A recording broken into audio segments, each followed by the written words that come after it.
This AI-generated podcast is for general information only and does not constitute financial or legal advice. Please consult a qualified professional. Welcome to the Luxembourg Fundcast. Produced by Bertrand Mariot, a regulatory lawyer qualified as avocat à la cour in Luxembourg and Paris. This show brings you reliable insights on Luxembourg regulations sourced from curated official references. This episode is current as of Saturday, January 31st, 2026. It's good to be here. Today we're looking at a topic that, on the surface, might sound a bit dry, a bit like pure administrative drudgery. It definitely can seem that way. But if you dig into the sources we have today, specifically around the Luxembourg Reserved Alternative Investment Fund, the RAIF, you realize this subject is actually, well, the central nervous system of a fund launch. We are talking about the closing pack. It's a very deceptive topic. You look at it and you think, okay, a folder of PDFs, it's admin.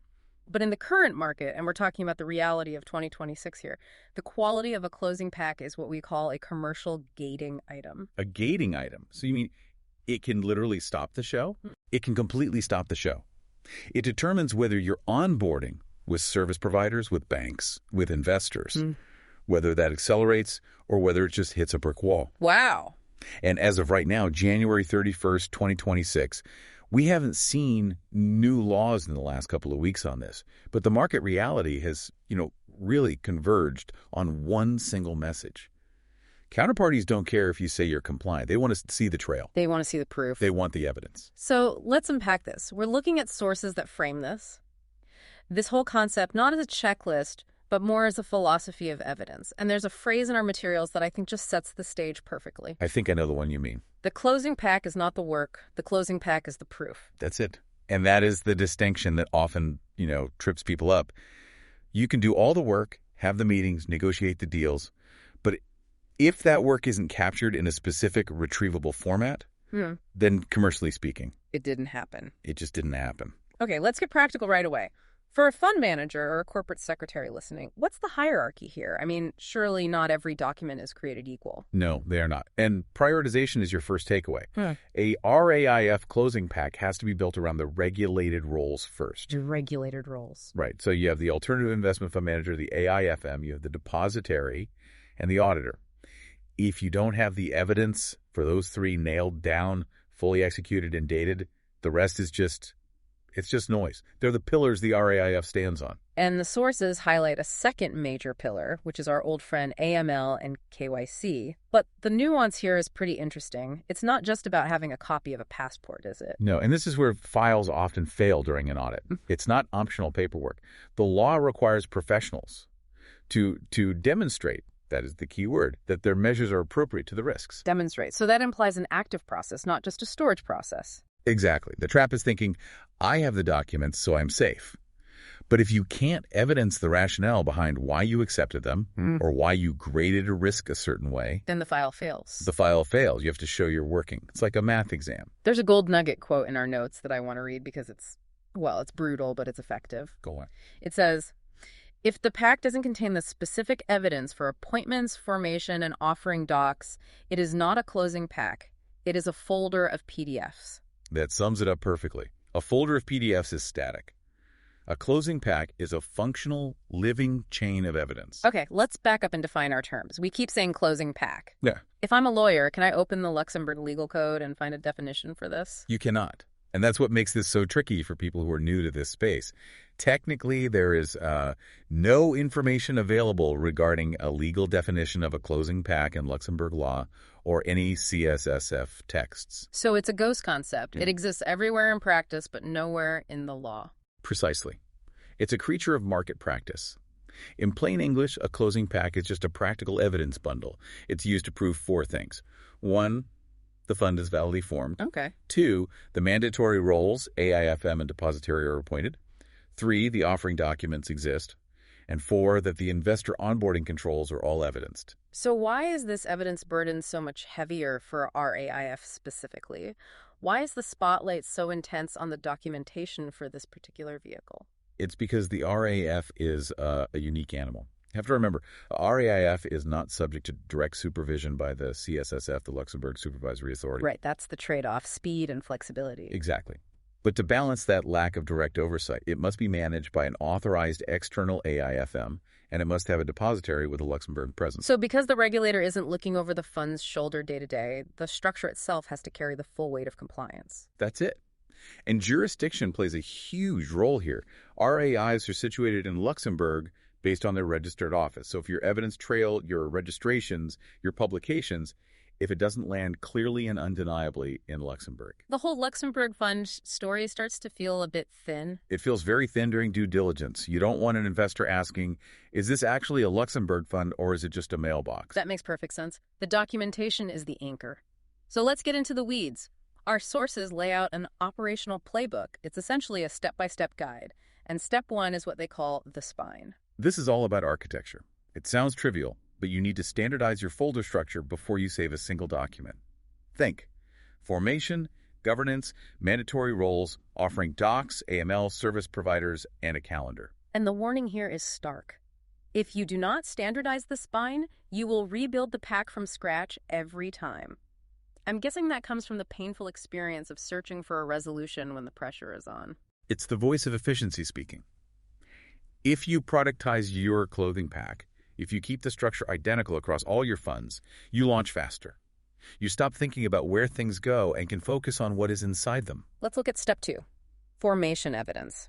Now, this seems binary to me. Either the fund exists or it doesn't. Why is this a whole step? You'd be surprised. It's not enough to know it exists. You need the notarial deed, the final executed version, and crucially, the proof that the notice for publication has been deposited. The RIESA or RCS output. Exactly. And why is that publication piece so critical? Because that notice is effectively the fund's birth certificate in the public eye. An investor might forgive a complex strategy, but they will not forgive uncertainty about whether the entity they're wiring millions of euros to actually legally exists. Good point. Okay, step 3. The AIFM appointment. We know a RAIF needs an external AIFM. How do we evidence that properly? Is the contract enough? No, don't just hand-wave this. You need the signed management agreement, obviously. Yeah. But you also need the governance approval. The minutes or the resolution? The minutes or the circular resolution that authorizes that specific appointment. There's a specific tip here in the source about the minutes. It suggests putting the approval minutes in front of the contract. Why do that? It's a small sort of psychological hack for the reviewer. It tells them, we approve this decision and here's the result. It shows a deliberate chain of command rather than just a signed contract appearing out of thin air. It reads cleaner. I like that. It frames the narrative. Now, what about step 4, the depository? Is the logic the same? It's similar, but with an added layer of complexity. You need the signed agreement, the governance approval, yes. But the real pro move here is to include an internal eligibility memo. An eligibility memo, what's that for? Well, the law has very specific conditions for a depository. They need a Luxembourg presence, capital requirements, and so on. It's a one-page memo that maps the depository's category to the RAIF's profile, effectively says, here is exactly why this depository is eligible for this fund. It answers the question before the auditor even thinks to ask it. Precisely. You're turning a potential query into a confirmed fact. That's what we mean by evidence engineering.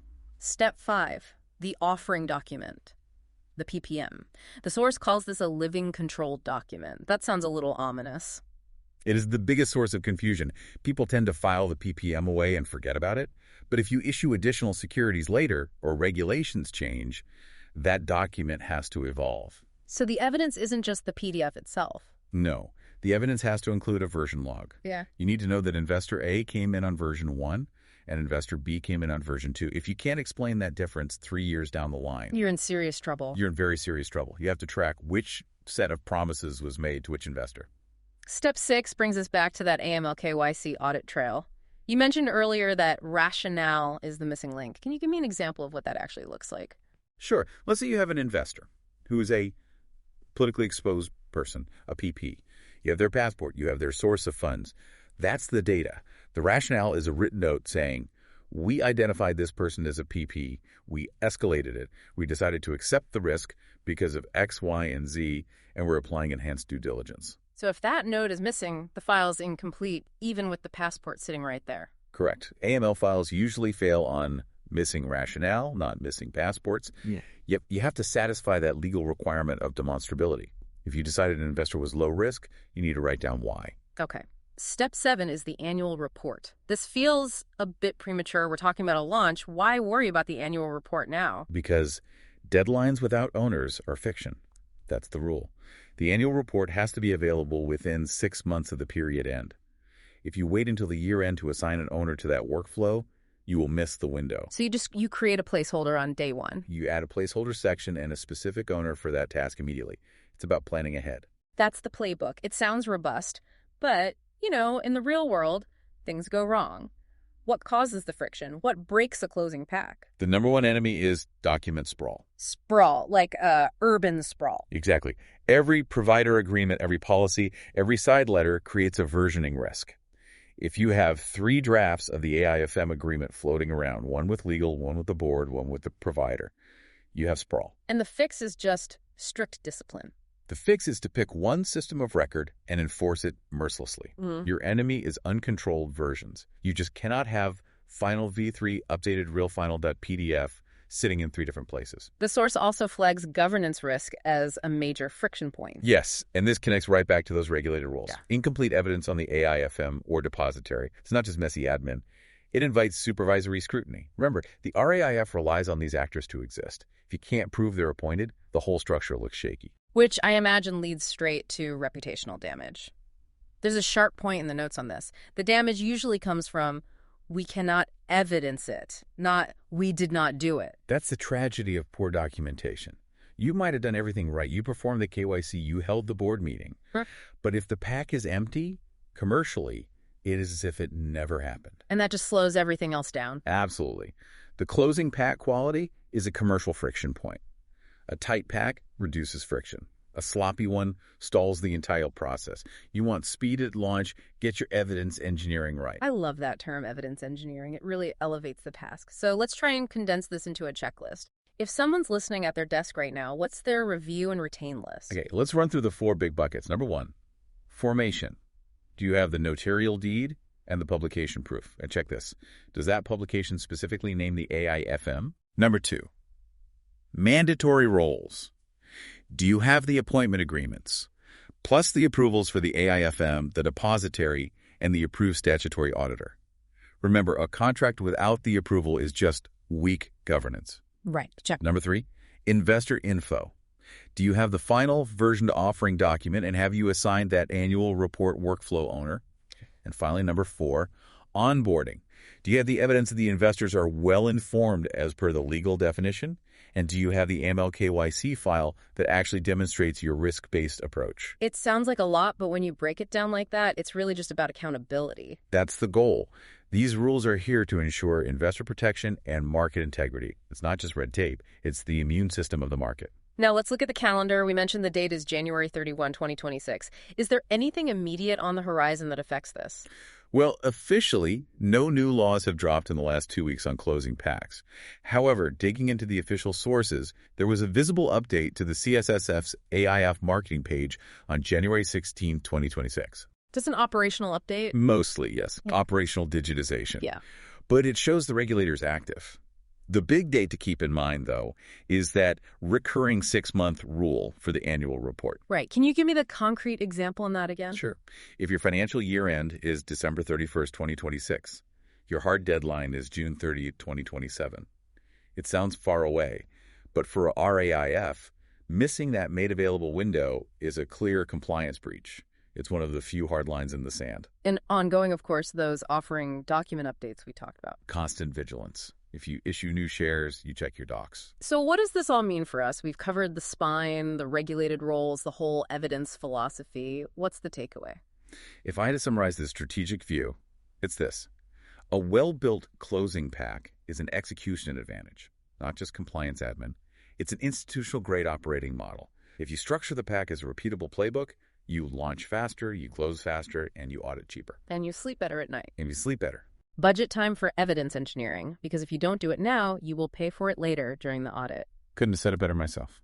Follow on Spotify or subscribe to Rigore Media and Bertrand, Marrux, on YouTube. Connect with Bertrand on LinkedIn. Visit bertrandmurillo.com.